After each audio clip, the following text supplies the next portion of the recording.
네, 그러면 서영교 의원님 질의하시겠습니까? 네, 5분입니다.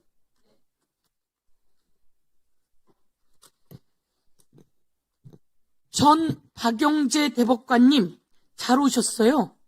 꼭 묻고 싶었어요. 오늘 이 자리에. 자, 사건 기록을 볼 수 있는 것으로 되어 있습니다. 배당되어서 보기 전에 사건 기록을 볼 수 있는 것으로 되어 있습니다. 이렇게 되어 있죠? 사건 기록을 볼 수 있는 것으로 되어 있다. 이건 어디에 나와 있어요? 전자기록은 말할 것도 없고, 그 다음 종이기록도 대법관이 원하면 사건이 접수되는 순간 볼 수 있는 것으로 알고 있습니다. 알고 있죠? 네. 그러면 본인이 원해서 자기에게 배당되기 전에 본 적 있어요, 없어요? 저한테 배당되기 전에 본 적 있어요, 없어요? 본 적 있어요, 없어요? 본 적이 있습니다. 어떤 걸 본 적 있어요? 어떤 예를? 사실은 이제 아까 제가 말씀드렸다시피 거짓말 하시면 안 돼요? 상고이의 당부의 판단에 필요한 범위 내에서 이제 기록을 대법관들이 본 것으로 자기 기록이 아닌데도 보아요? 볼 수 있습니다. 볼 수 있어요? 보아요? 그리고 이제 이 사건 같은 자, 경우는 제가 대법관에게 물어봤어요. 배당된 것도 하기 바쁜데 다른 거를 누가 먼저 사전에 보냐? 이게 기본 아니에요? 대법관 한 명에게 주어진 사건이 얼만데 뭘 사전에 봐요? 가슴에 손을 얹고 거짓말인지 아닌지 저희는 다 알아요. 왜 국회의원들이 이런 얘기를 계속 하겠어요? 박영재 대법관을 믿었어요. 그런데 박영재 대법관이 주도해서 윤석열 편을 들고 한덕수 편을 들고 그리고 이재명이라고 하는 더불어민주당의 대통령 후보를 날려버릴 결심을 한 거 아닙니까?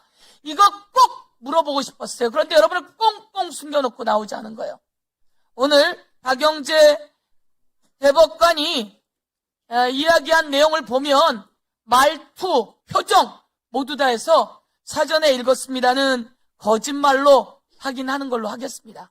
두 번째, 종이 기록으로 보게 되어 있는데 전자 기록으로 그게 왔습니까? 지금 이제 형사도 전자소송으로 이행하는 단계입니다. 그 과정 이행하는 단계이지 전자소송으로 전자기록으로 왔어요, 안 왔어요? 그땐 불법이에요? 저희는 왔어요, 안 왔어요? 전자기록으로 다 왔습니다. 전자기록으로 왔으면 그 전자기록 온 거를 어떻게 열어봤어요? 그건 열어볼 수 있게 돼 있습니다. 어디서 어떻게 열어봤냐고요? 그럼 컴퓨터로도 다 열어볼 누구 컴퓨터로요? 각자 자신의 컴퓨터로 자신의 컴퓨터로 열어볼 수가 있어요? 열어볼 수 있습니다. 지금 그것도 역시 일반적인 경우를 말씀드리는 겁니다. 아니까 저기 우리 그 대법관이 그걸 열어봤냐고요? 네, 직접 열어봤냐고요? 저도 열어봤습니다. 열어봤어요? 그럼 그 기록 가지고 올 수 있어요? 지금은 가져올 수가 없습니다. 이미 기록은 다 내려갔습니다. 뭘 내려놔요? 그 기록은 다 들어있죠? 제가 그러면 그 기록을 열어볼 때 본인 컴퓨터로 들어와요, 그게? 열어볼 수 있습니다. 그러니까 열어봤어요? 저는 위증인지 아닌지 확인합니다. 네, 열어봤습니다. 열어봤어요. 그러면 그거를 비서실에 있는 사람들 컴퓨터를 통해서 들어오는 겁니까? 제가 그 과정은 정확하게는 모릅니다. 그러니까 모르잖아요. 왜냐면 내가 확인을 했거든. 확인을 했는데 비서실에서 그걸 열어준 적이 없다는 거예요. 그리고 그건 들어오지 않고 그럼 그건 어떻게 들어오냐? 다른 방식으로 본다는 거예요. 그 일반적인 민사 전자소송 보는 거하고 비슷한 방식으로 생각하시면 됩니다. 그 방에 민사 연구관이 있죠. 그렇지만 형사 연구관이 있어요, 없어요? 대법관으로 계실 때 그 방에 형사 연구관이 있어요, 없어요? 대법관실마다 전속 연구관이 2사람씩 있습니다. 전사 연구관이 2사람 있는데 형사예요, 민사예요? 민사, 형사, 행정 다 담당을 합니다. 형사는 어디에 있어요? 그 대법관실에 같이 있어요? 아니죠? 대법관실 같은 방을 쓰고 있습니다. 제가 들어가서 봤는데 가서 누가 이 자료를 줬느냐라고 물었더니 의원님 전 민사라서 모릅니다. 민사는 여기에 있습니다. 형사는 여기에 있지 않습니다라고 얘기하는 걸 우리가 대법관실에 가서 다 물어봤는데 왜 거짓말을 하세요? 그렇지 않습니다. 아마 연구관이 아니라 주무관의 경우에는 연구관을 만났는데 무슨 소리를 하는 거예요? 연구관은 민사형사, 전속 연구관은 민사형사 행정. 자, 종이 기록으로만 보게 되어 있는데 종이 기록으로 봤어요? 전자소송 기록으로 봤어요? 뭐 봤어요? 안 봤어요? 그 내용을 7만 페이지 봤어요? 안 봤어요? 자, 위증인지 아닌지 다시 묻습니다. 제- 7만 페이지 봤어요? 안 봤어요? 예, 의원님, 제가 사실은 아까 그 비슷한 질문을 받고 답변을 드린 게 있습니다. 상고 이후에 당부에 필요한 범위 내에서 기록을 봤다고 말씀드렸습니다. 자, 그러면 여러분은 대한민국의 대선 후보인 이재명 후보예요. 그렇죠? 그리고 2심에서 요목조목 다 무죄 났어요. 그래요, 안 그래요? 그 내용이 유죄로 파기환송될 내용이에요? 박영재 대법관 그 내용이 유죄로 판결될 내용이에요? 저희가 수도 없이 거쳐봤지만 박영재 대법관은 역사에 오류를 남긴 거예요. 그리고 그 자료를 소송 기록을 누가 읽으라고 했어요? 읽으라고 명이 떨어지기 전에 못 읽잖아요. 제가 다른 대법관에게 물었어요. 그랬더니 조희대 대법원장이 읽으라고 했다고 하는 이야기를 저희가 현장에서 들었어요. 그런데 지금 말은 읽을 수 있게 되어 있습니다. 이렇게 이야기하시잖아요. 그렇지 않다고 하는 거 아닙니까? 허락을 해줘야 읽는 거 아닙니까? 그러면 남의 기록 다 볼 수 있어요? 예, 대법관은 일단 사건이 접수되면 기록을 열람할 수 있습니다. 열람할 수 있는데 열람을 스스로 가서 눌러서 열었어요? 박영재 대법관이 그걸 스스로 열람해서 열 수 있는 그런 상황이에요? 아니면 비서실이 해줘요? 물론 제가 직접 전자기록은 직접 눌러서 열어서 볼 수 있고요. 기록은 제가 가져와서 볼 수가 있습니다. 그러니까 전자기록을 직접 눌러서 열어서 봤다 이거예요? 열어서 받고 열어서 볼 수가 있게 돼 있습니다. 자, 열어서 봤다 이거예요?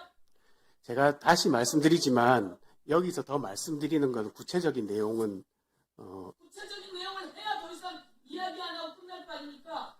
여러분 재판할 때 구체적인 내용 내놓으라고 하지 않습니까? 그거하고는 좀 재판할 때 적당히 듣고 끝냅니까? 지금 법률에 의하면 합의의 과정과 절차 내용은 공개하지 않도록 되어 있습니다. 대한민국이 합의를 이틀 만에 했다는 걸 다 봤는데 이틀 만에 찬반 투표를 했다는 걸 다 들었는데 그걸 어떻게 공개를 안 해요? 대한민국 사람이 누가 그걸 믿겠습니까? 지금 이제 말씀드리자면 이 사건은 전압 심리기일이 정해지기 전에 사건 접수와 동시에 판결에도 나와 있습니다. 접수와 동시에 빠른 시간 내에 대법관들이 1심, 2심 판결문과 상고이유서 접수되자마자 상고이유서 다 검토를 하고 그러니까 있습니다. 여러분이 잘못한 거죠. 그러니까 여러분이 오버한 거죠. 여러분이 절차를 지키지 않은 거잖아요.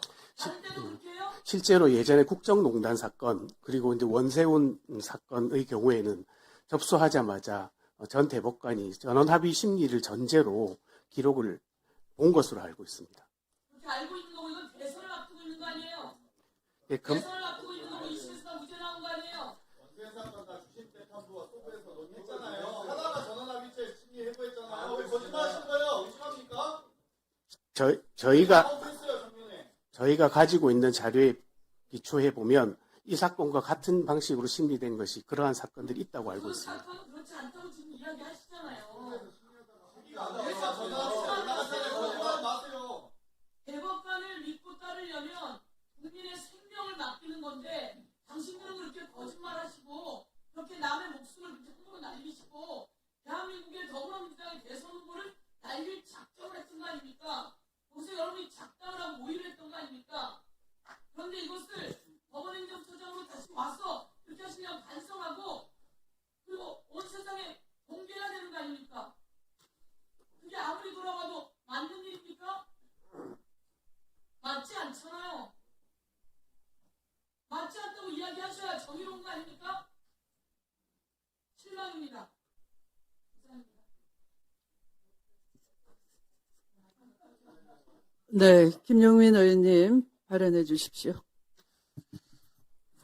네, 지금 오늘 이렇게 법사위회를 쭉 보신 국민들께서는 이미 판단을 하셨을 것 같습니다. 지금 법원행정처장이 오늘 이 자리에 왜 와 있는지 도저히 모르겠다.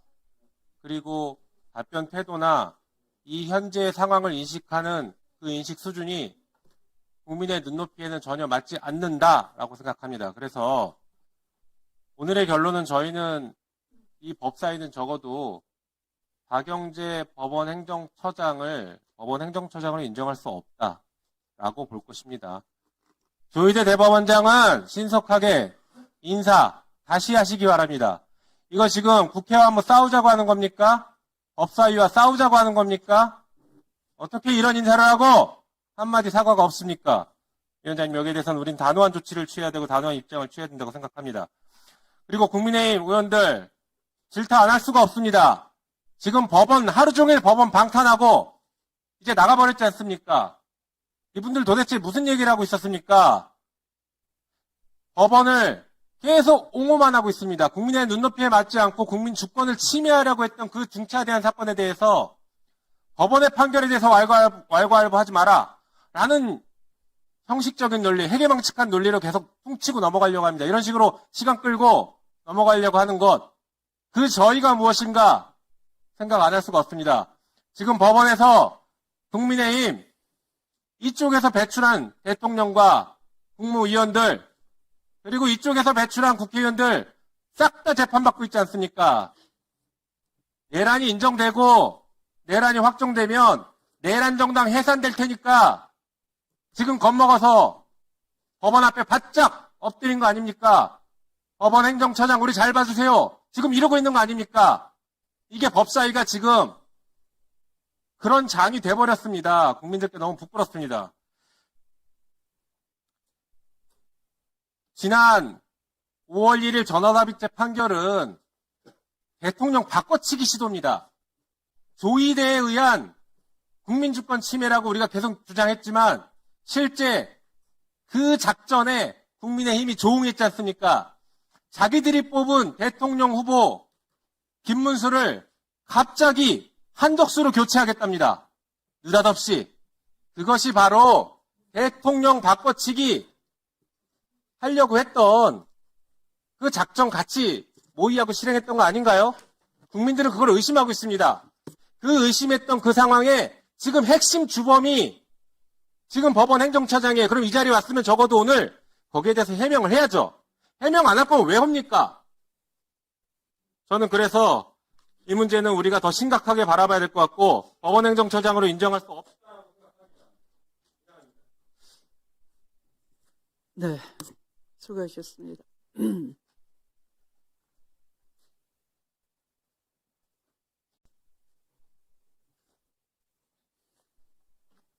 법원행정처장님, 네. 아까 판결을 승복해야 된다라고 하셨죠? 네, 판결 이 확정된 승복합니다. 판결에 대해서는 승복을 해야 네, 확정된 판결 승복합니다. 그러면 재심 제도는 왜 있습니까? 법률을 고쳐서 형사소송법이나 민사소송법의 재심 재판 없애버릴까요? 입법 발의해서 행정처장님의 말이 진리이시면 없애버릴까요? 해제해야 될까요? 그 재심 제도를. 재심은 그럼 왜 있습니까?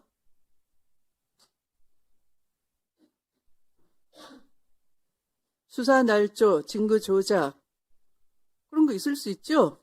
허다에 있는 거죠.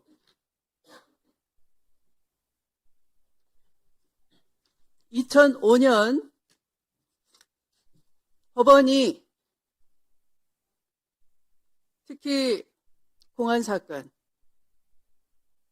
국정원, 과거 안기부 또는 경찰이 또는 검찰이 강압수사, 증거조작, 날조수사를 해서 인권 침해를 하고 판결이 논리 모순으로 가득 찼을 때 그런 암울한 과거가 있었습니다. 군부 독재 시절. 네. 그런 과거사를 재조명해보자 해서 200건 이상이 이건 판결이 분명히 문제가 있다 라고 본 적이 있죠. 그때가 대법원장이 성함이 누구십니까? 이용훈 대법원장님이십니다. 네. 기억하시죠? 그건 바로 법원 스스로가 승복할 판결이 아니다. 다시 들여다보자 했다는 거죠. 그런데 그 1호 사건이 제일동포에 대한 간첩 조작 사건이었어요. 서아무개신데 안타깝게도 너무 억울해서 2021년까지 병마를 짊어진 채로 일본까지 가서 겨우겨우 증거를 찾아내고 재심 신청 자료를 제출했지만 한 번도 부르지 않고 기각했다는 겁니다. 저는 제주 4.3 사건 1948년에서 54년 사이에 일어난 사건인데 법무부 장관으로 있을 때 직권재심을 명했습니다. 직권으로라도 살펴야 되는 거 아닙니까? 고인이 됐더라도. 하늘에서도 영혼마저 억울하다면 자유롭게 해줘야 되는 게 사법부 역할 아니겠습니까? 그런데 그걸 그렇게 병마와 싸워가면서 겨우겨우 간신히 사라지고 흩어진 증거들을 모아서 재심 신청을 했더니 기록만 보고 기각한 판사가 있었습니다. 누군지 알려드릴까요? 이영훈 대법관 시절에, 대법원장 시절에 240건 이상 부끄러운 사법 역사를 청산하자. 이거는 우리가 자체로 살펴보자라고 했는데 그 1호 사건 기각한 판사가 누구겠습니까? 보니까 우리 행정처장님하고도 같이 근무연이 있네요. 2012년에서 2015년 사이에 박근혜 정부 시절인데요. 중앙지법에서 같이 근무했네요. 대법원의 재판연구관으로 데리고 있었네요. 누구겠습니까? 바로 지난주에 김건희 도이치모터스 사건 포괄 일제를 마음대로 수개의 죄다라고 공소시효 다 지났다고 우기고 통정매매라고 공범들의 재판에서 인정했던 사실관계마저 부정하고 어거지 판결한 우인성 판사입니다. 이 정도 되면 우인성 판사가 우리 법원 행정처장님하고 같은 계보라고 해도 되겠습니까? 저는 우인성 판사님하고는 면식이 없습니다. 면식이 없습니까? 이건 어떻게 생각하세요? 제가 지금 드리는 아까 인혁당 판결에 대해서 그런 이상한 답변을 하셨는데 이영훈 대법원장께서 법원 자체적으로 다시 들여다보자 한 과거사 판결들에 대해서는 어떻게 해야 될까요? 어떤 대책을 갖고 계십니까? 행정처장님 정도 그 자리에 중책을 맡으시려면 이런 것에 대한 최후의 보루로서 역할을 못한 데 대한 대책을 갖고 오셔야 되는 겁니다. 예, 저도 이제 아까 취임사에서 말씀드렸던 것처럼 사법부가 잘못한 부분에 대해서는 찾아내서 아니 찾아줬어요. 예, 그런데 매장한 겁니다. 그걸 개선 매장한 지 20년 지났습니다. 그 사이에 많은 사람들이 죽었어요. 억울하게. 이런 소리 마저 지금 윤석열 정권이 내란을 저질러서 성공하고 사법부가 엄호하고 그랬다면 이런 소리 나왔겠습니까? 저 같은 사람이 여기 있는 사람들이 살아있겠습니까? 여인형 리스트에 다 들어가서 지금쯤은 귀신이 돼서 구천을 떠돌겠죠?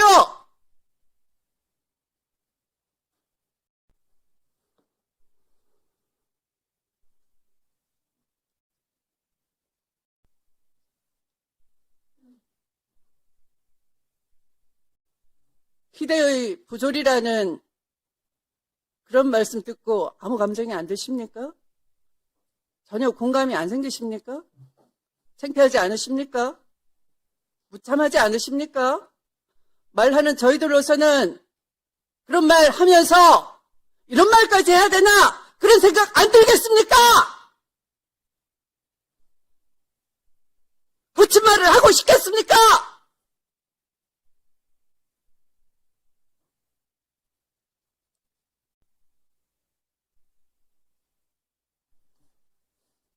법원 행정처는 도대체 왜 있는 겁니까?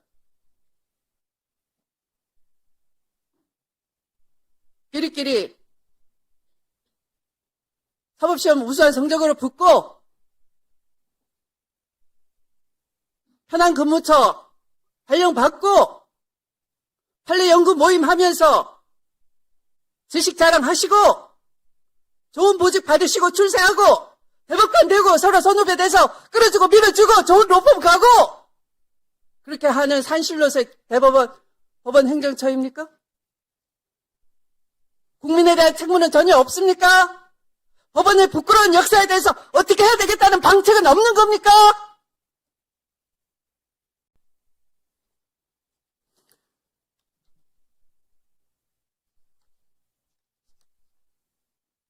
사법개혁을 촉구하면 사법부 독립을 침해한다는 아우성만 치면 되는 겁니까?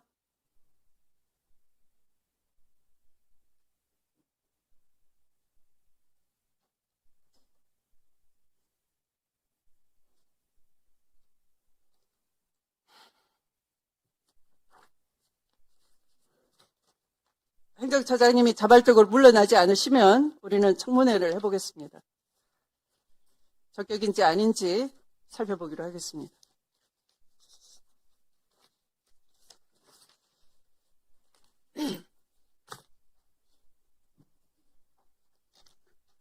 더 이상 토론하실 위원님이 안 계시면 토론을 종결토록 하겠습니다. 그렇게 할까요? 다음은 의결할 순서입니다만 국회법 제58조 제5항, 제66조 제3항 및 제79조 2 제3항에 따라 축조 심사 및 비용 축에서 생략 의결을 하도록 하겠습니다. 그러면 오늘 의결할 법안들에 대해 축조 심사 및 비용 축에서 제출을 생략하고자 하는데 이의 없으십니까? 네, 가결되었음을 선포합니다. 의결하도록 하겠습니다.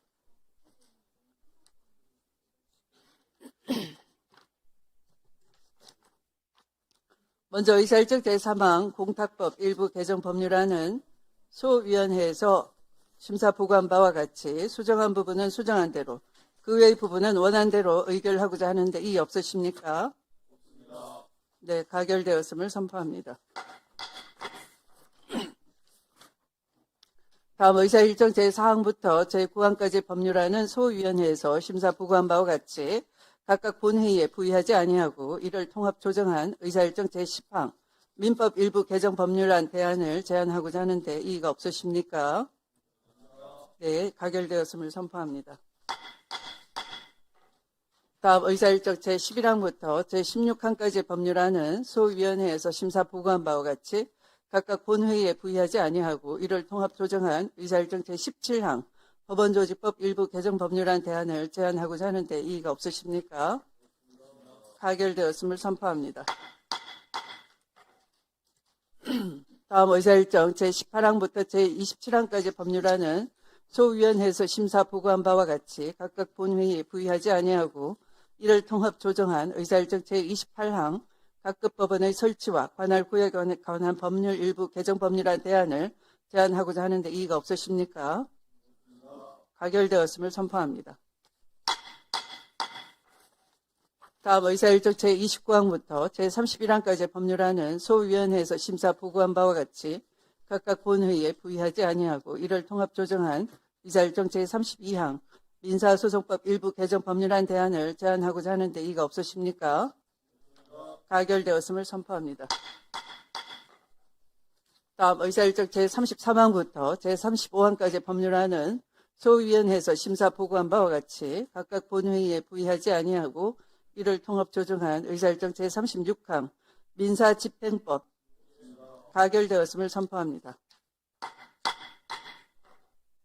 다음 의사일정 제37항 소액사건 심판법 일부 개정 법률안은 소위원회에서 심사 보고한 바와 같이 수정한 부분은 수정한 대로, 그 외의 부분은 원한 대로 의결을 하고자 하는데 이의가 없으십니까?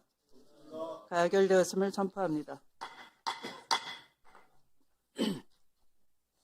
다음 의사일정 제38항부터 제40항까지 법률안은 소위원회에서 심사 보고한 바와 같이 각각 본회의에 부의하지 아니하고 이를 통합 조정한 의사일정 제41항 중재법 일부 개정 법률안 대안을 제안하고자 하는데 이의가 없으십니까?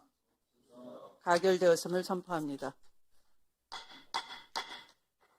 다음 의사일정 제42항부터 제45항까지 법률안은 소위원회에서 심사 보고한 바와 같이 각각 본회의에 부의하지 아니하고 이를 통합 조정한 의사일정 제46항 선박 소유자 등의 책임 제한 절차에 관한 법률 일부 개정 법률안 대안을 제안하고자 하는데 이의가 없으십니까?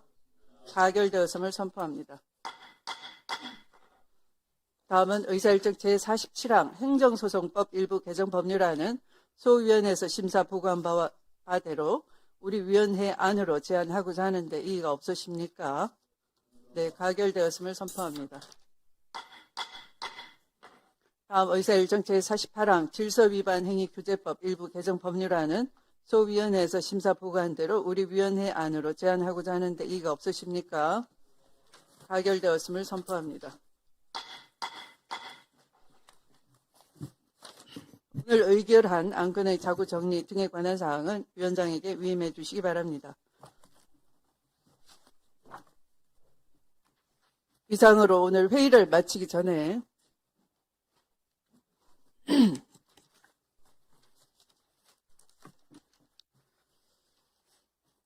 법원 행정처 인사를 다시 할 필요성을 제기한 김용민 의원님의 의견은 아마 다수 국민이 동의할 것입니다. 법사위의 이해관계 또는 지금 대통령이신 한 분의 이해관계를 반영한 것이 아닙니다. 대통령 바꿔치기 시도였다라는 것에 대해서 아마 정치적 발언이다 이렇게 오해하실 수 있습니다. 역사를 한번 상기시켜 드리겠습니다. 우리는 1956년 1948년에서 8년이 지난 시점에 정권 교체를 할 뻔했었습니다. 아마 정권 교체의 전통이 있었으면 5.16 군사 쿠데타도 전두환 광주 5.18도 또는 4.19까지도 안 일어났을 수 있을 것입니다. 그때 정권 교체가 안 이루어졌던 이유는 바로 회공 신익희 선생이 대선 직전에 급서를 하셨기 때문입니다. 안타깝죠. 리더는 참으로 중요한 겁니다. 이것은 심장마비의 급서기 때문에 어쩔 도리가 없는 것이죠. 4년 지나서 또 대통령 후보가 있었는데요. 저는 이분을 제주 4.3을 굉장히 끔찍한 방법으로 토끼 사냥하듯이 사람을 많이 죽인 명령을 내리셨기 때문에 좋아하지는 않습니다. 그러나 당시에 다수 정권 교체를 바라는 국민의 희망이었고 바로 그분이 유석 조병옥 박사이십니다. 그분이 1960년 2월에 심장마비로 또 그분도 미국에서 사망하셨어요. 두 번이나 정권 교체할 만한 기량 있는 인재를 잃은 겁니다. 생물학적으로. 어쩔 수 없이. 4.19가 일어났고 연달아 5.16이 일어나서 독재가 시작됐습니다. 후진국형 독재인 것이죠. 혹자는 이것이 산업화의 기적을 이루었다라고 역사 속에 많은 용서를 하고 칭찬도 하십니다만 아마 우리의 국민성이 흥이 많고 머리가 좋고 창의력이 뛰어나기 때문에 제도가 민주주의였다면 빨리 각 지역의 특색을 살린 지방자치도 빨리 이루어졌을 것이고 경찰 제도도 검찰 제도도 선진국형으로 빨리 더 획기적인 발전을 이뤄낼 수 있었을 것입니다. 군사 독재를 하는 통에 군사 독재에 협조한 검찰은 수사권뿐만 아니라 영장에 대한 독점권마저도 가질 수가 있게 됐습니다. 이번의 이재명 후보에 대한 파기환송 판결은 이번 대선과 관련한 위반 행위가 아니었습니다. 이미 낙선한 후보의 지난 선거에 있어서 어떤 특정인을 대상해서 토론에 있었던 아느냐 모르느냐 그 사업이 비리 사업인지 아닌지도 밝혀지지 않은 가운데 경쟁 후보가 대장동 사업이 비리다라고 낙인을 찍으면서 어떤 특정인을 내세워서 그 사람을 알아 몰라 인식을 가지고 판단을 하신 거예요. 그걸 대법관 주심으로서 법률 문제라고 우기십니다. 저도 판사입니다. 그러나 그것은 사실 인식에 관한 문제입니다. 사실 문제입니다. 법률 문제가 아니에요. 법률심에서 마음대로 할 수 있다라고 하시는데 사실 인식에 관한 판단이 문제고 사실 문제입니다. 굳이 따지자면. 그런데 그걸 지난 선거에 있었던 인식의 문제, 토론에 있었던 문제 가지고 급히 서둘러서 이례적으로 온갖 내규를 다 어기시고 그 내규 왜 있는 겁니까? 사법부 독립을 인정하기 때문에 있는 겁니다. 그런데 그 독립된 권한마저도 정적 사례를 위해서 남용을 하신 거예요. 그래서 그것도 4월 4일 헌법재판소가 내란을 극복할 수 있도록 현직 쿠데타 내란 대통령을 파면을 선고하고 치러지는 그런 비상한 시기에 국민 주권을 회복하는 시기에 선택권을 박탈해버리려고 시도한 겁니다. 그때 만약 파기환송 판결 즉시 환송받은 판결에서 자격 박탈할 수 있는 선고형이 내려졌더라면 우리는 후보 없이 선거 치르는 거예요. 바로 이승만 독재가 가능했던 것처럼 내란범이 사실상은 상황 정치하면서 김문수가 됐던 한덕수가 됐던 꼭두각시 내세워가지고 독재로 갈 뻔했던 겁니다. 그걸 지금 모르시겠다고요? 그걸 이해해달라고요? 그냥 이게 단순히 대선 개입입니까? 역사를 알려드리는 겁니다. 그래서 또 한 번의 신익희, 또 한 번의 조병옥처럼 이재명이 없는 선거였더라면 그냥 이재명 개인이 대통령 되고 말고 떠나서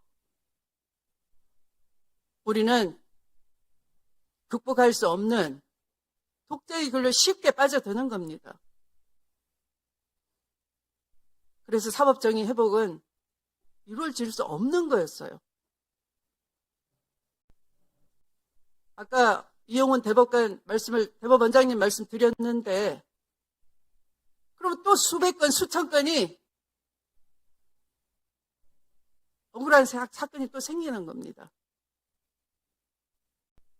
그걸 승복하라고 말씀하실 자격이 없으신 겁니다.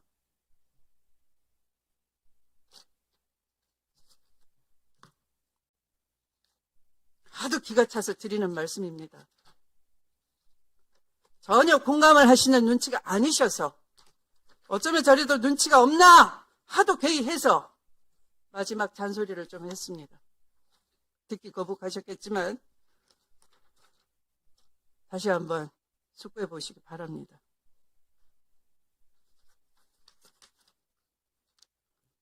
그러면 오늘 회의를 마치도록 하겠습니다. 위원님들 수고 많으셨습니다. 기관장님들과 관계 공무원 여러분들께서도 수고하셨습니다. 일요일인 2026년 5월 29일까지로 연장하는 것을 우리 위원회의 의결로서 요구하고자 하는데 이의가 없으십니까? 네, 이의가 없으므로 가결되었음을 선포합니다.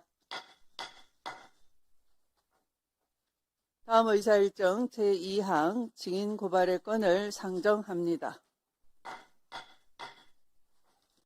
이 안건은 국회에서의 증언 감정 등에 관한 법률 제14조 제15조에 따라 2025년 9월 22일 검찰개혁 입법청문회와 10월 23일 서울고검 등에 대한 국정감사에 출석한 엄희준 증인의 위증에 대해 고발하고자 하는 것입니다.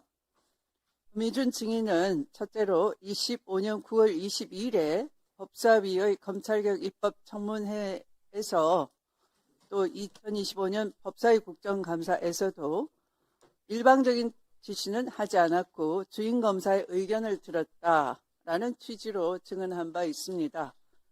그런데 25년 9월 24일의 언론보도에 따르면 당시 엄희준 부천지청장은 검사 메신저를 통해서 쿠팡 무혐의를 지시했다라는 내용이 확인됐습니다.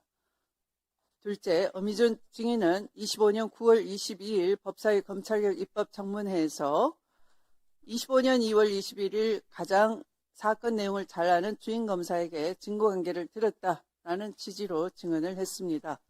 그러나 25년 10월 23일 법사위 국정감사에 출석한 문지석 검사의 증언에 따른다면 당시 주임검사인 신가영 검사는 정기 인사로 인해 사건을 맡은 지 보름여밖에 되지 않은 상태였습니다. 셋째, 엄희준 증인은 25년 10월 23일 법사위 국정감사에서 3월 5일 문지석 부장이 무혐의 하는 것에 동의한다라는 취지로 증언을 했습니다.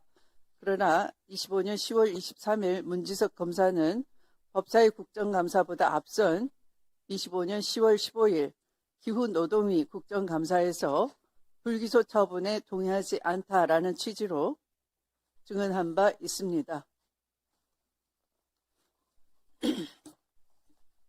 자세한 내용은 배부해드린 자료를 참고해 주시기 바랍니다. 이 안건에 대해 의견 있으신 위원님 계십니까?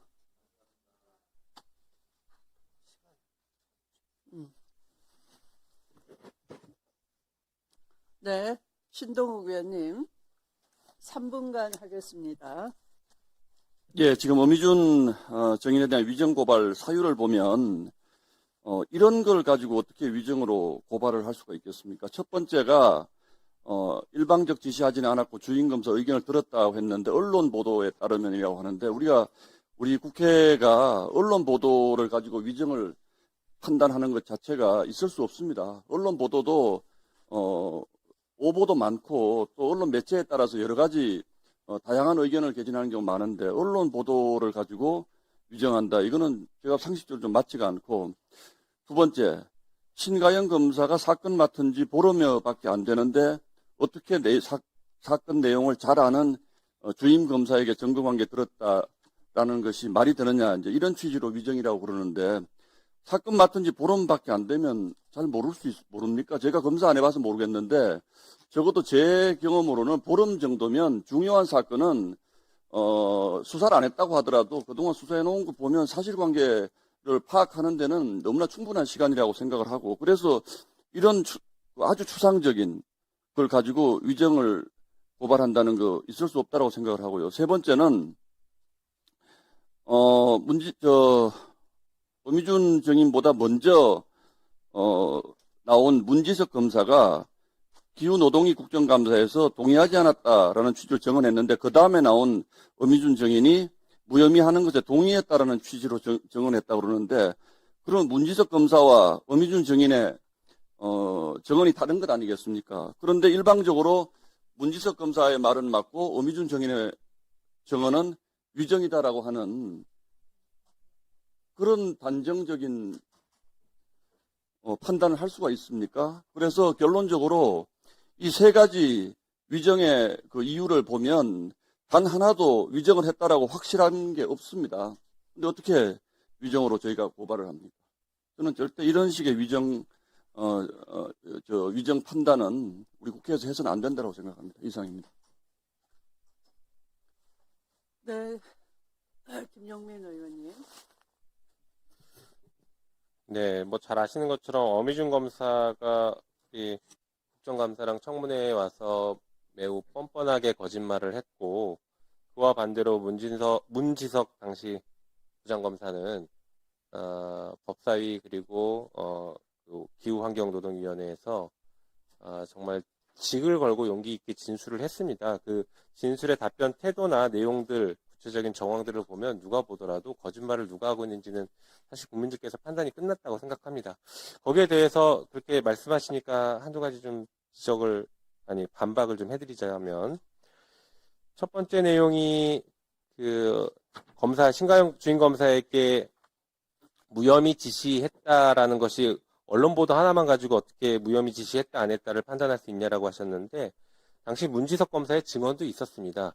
그때 제가 질의했던 것으로 기억하는데 내부 메신저에 여러 가지 사건에 대해서 사건명과 결론들이 나온 그런 내용들이 있었죠. 그 중에 하나가 쿠팡 무혐의였습니다. 그래서 그 신가영 검사가 지시받았다라고 하면서 주고받았던 그 메신저 내용에 여러 가지들이 다 그 지시받은 내용대로 다 결론이 났습니다. 그래서 이 쿠팡 무혐의도 지시받은 것으로 사실상 확인이 되고 정황상 분명해 보이고 문지석 검사 역시 그와 같은 취지로 얘기를 하고 있기 때문에 이것은 충분히 위증으로 우리가 처벌할 수 있는 고발할 수 있다라고 봅니다.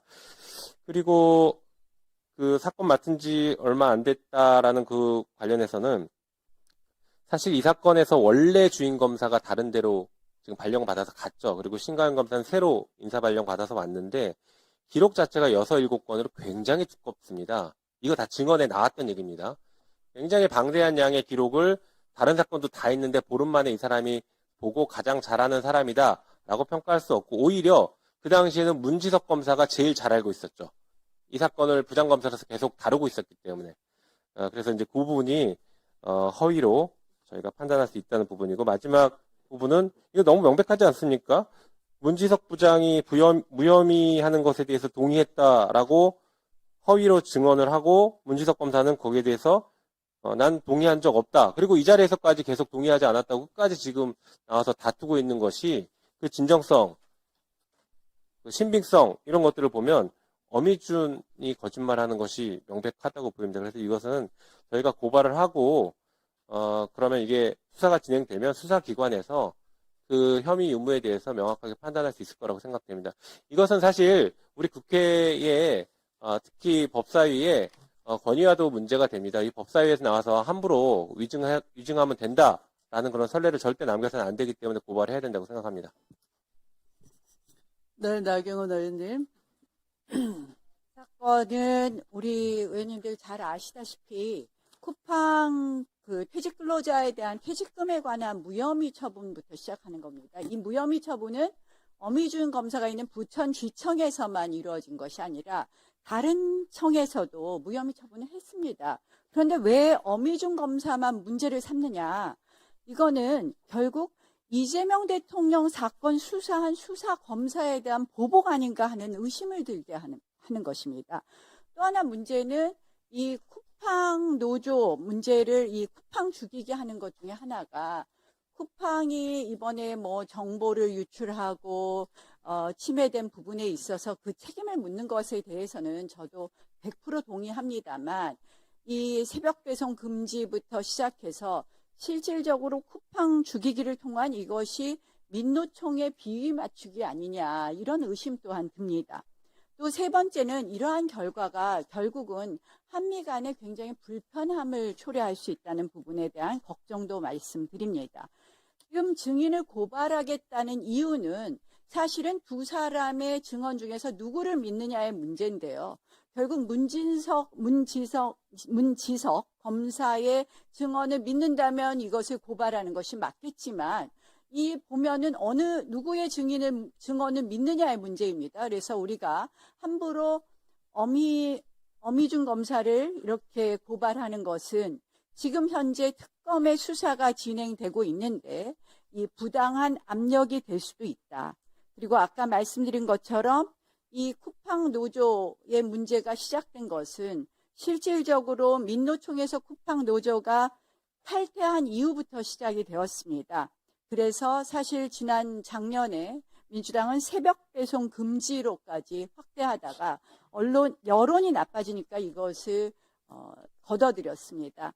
결국 이런 어떻게 보면 과도한 쿠팡 때려잡기가 최근에 김민석 총리가 미국을 방문했을 때 벤스 부통령의 우려에도 보이는 것입니다.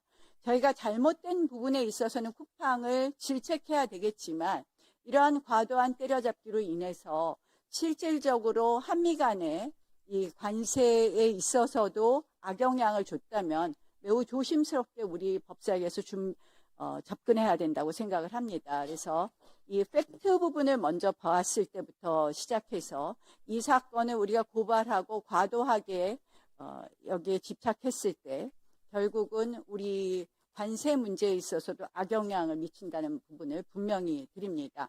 특히 김민석 총리가 오늘 해명 자료라고 냈는데 벤스 부통령이 정중하게 얘기했다고 하는데요. 이러니까 외교가 걱정이 됩니다. 미국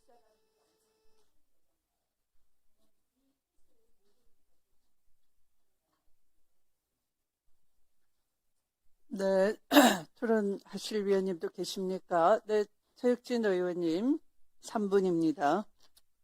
예, 몇 가지만 좀 말씀드리겠습니다. 사람이 몇 사람이 죽었는데 무슨 쿠팡 때려잡기 한다고 이런 얘기로, 무슨 뭐 미국과의 외교 관계 얘기할 일이 뭐가 있습니까? 우리가 지난번에 비자 문제 때문에 우리나라 국민들 거기 구금돼 있고 할 때 뭐라고들 하셨어요? 정부가 외교 관계 못해서 한국인이 피해 먹는 거에 대해서 왜 단호한 조치 못하냐라고 얘기하던 사람들이 대한민국 국민들을 때려 죽인 사람들에 대해서 뭘 단호한 조치를 한다고 그걸 문제 삼습니까? 말이 안 되는 얘기고요. 또 하나, 나쁜 놈을 나쁜 놈이라고 얘기하고 단죄하자라고 하는데 거기 이재명 대통령은 왜 끌고 들어갑니까? 그거 끌고 들어갈 일이 아니고요. 그 다음에 또 하나 여기 보면은 쿠팡의 수사 외압인데 외압이라는 건 누가 하는 겁니까? 윗사람이 아랫사람 찍어 눌러가지고 하는 게 외압이에요. 아랫사람이 윗사람을 어떻게 찍어 눌러가지고 외압을 합니까? 그러니까 기본적으로 외압이 있었기 때문에 그거에 대한 수사를 하고 조사를 하고 명명백백하게 밝혀내자라고 하는 것이기 때문에 저는 어쨌든지 간에 이 부분에 대해서 좀 간단하게 정치적으로 이것들을 꽈서 접근하지 않으셨으면 좋겠다는 말씀 좀 드리고 싶고요. 또 하나, 어미준 관련돼서 이 사건은 어미준 하나의 사건이 아니에요.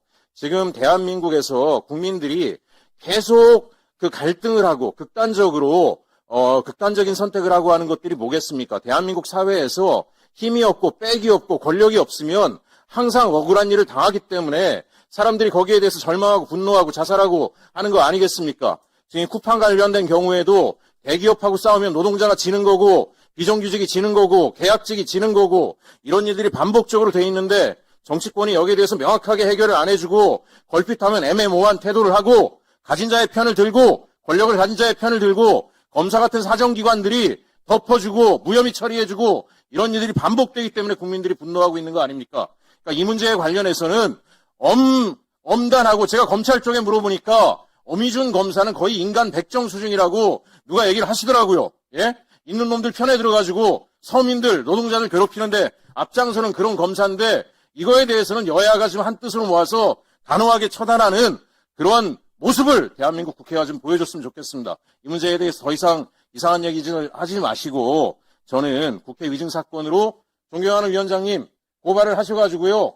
검찰개혁의 한 선제적 조치로 단호한 모습들을 좀 국회가 보여주는 것을 이 자리에서 여야가 함께 결의해 주실 것을 간곡히 부탁드립니다. 이상입니다. 네, 또 토론하실 위원님 계십니까? 네, 송석준 위원님. 예, 국회에서 증언 감정에 관한 법률에 위반해서 의증을 했다면 당연히 고발돼야 되겠죠. 예. 근데 지금 뭐 앞에서도 의원님들 말씀하셨지만 이게 명백하게 의증이라는 게 아직 잘 보이지가 않아요. 예?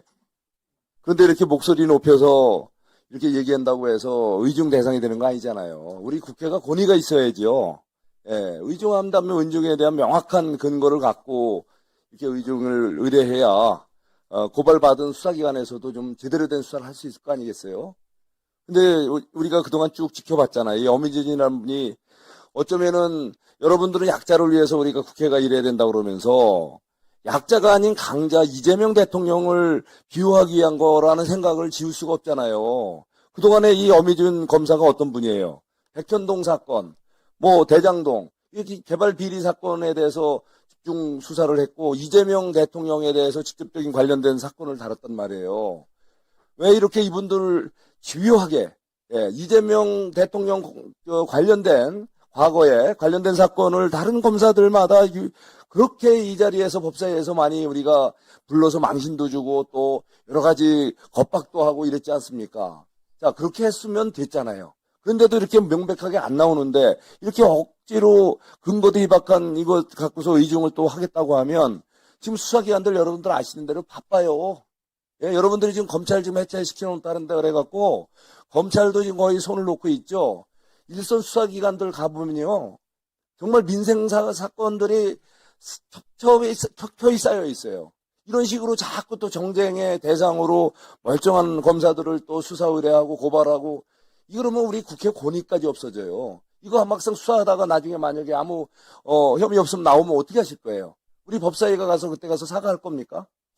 예, 그래서 요즘 정말 수사기관들 제대로 된 켜이 쌓여있는 민생사건 수사할 수 있도록 좀 놔두시고 우리 여기서 그렇게 망신 주고 그렇게 야단을 쳤으면 이제 여기서 예, 접으시죠. 예, 저도 많은 여기 와서 참 어미준 검사 이 자리에 와서 얼마나 망신 많이 당했어요. 예? 근데도 찾아낸 증거 명백하게 딱 부러지게 안 보이네요. 지금 여기 보니까 뭐 언론 보도에 따르면 뭐라고 하는데 말이 엇갈리는 얘기. 그러면 저 문지석 검사도 같이 고발하세요. 왜냐하면 지금 어미준 이 검사하고 이 문지석 검사가 서로 말이 엇갈리잖아요. 그럼 둘 다 의존 가능성이 있는 거 아니에요. 그럼 동시에 고발합시다. 하려면.